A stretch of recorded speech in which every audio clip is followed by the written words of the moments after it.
Bonjour, toujours dans ce deuxième point qui est le fichier de prospection, donc on va parler de l'élément important aussi qui est la DMT par appel, la durée moyenne de traitement par appel.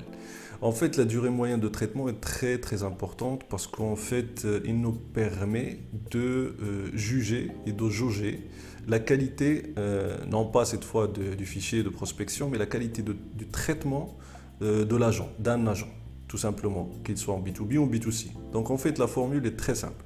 La DMT est égale à la durée totale de communication, d'accord, sur l'ensemble des appels répondus, pas les appels passés, les appels répondus.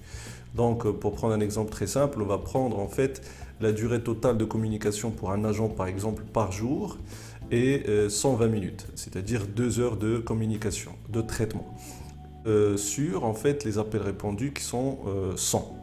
Donc là, on va avoir en fait une DMT qui est égale à 1 minute 20 par appel.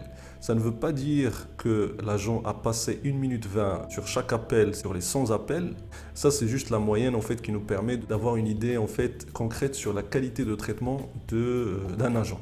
Pourquoi en fait on la calcule? Parce que en réception d'appel, il y a beaucoup de personnes qui appellent, donc beaucoup de clients. Donc en fait, on doit aller à l'essentiel et répondre aux demandes des clients d'une manière rapide mais pertinente.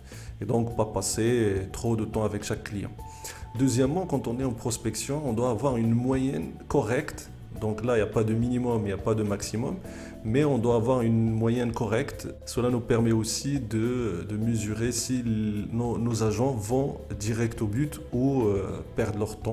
Donc voilà, pour résumer, en fait, à l'encontre du taux de joignabilité qui doit être élevé, ici la DMT doit être moyenne, ni trop élevée, ni trop faible. Mais il n'y a pas en fait d'idéal. Donc tout dépend en fait de là où vous travaillez. Donc vous devez tout simplement suivre les consignes de vos superviseurs et de vos supérieurs en général.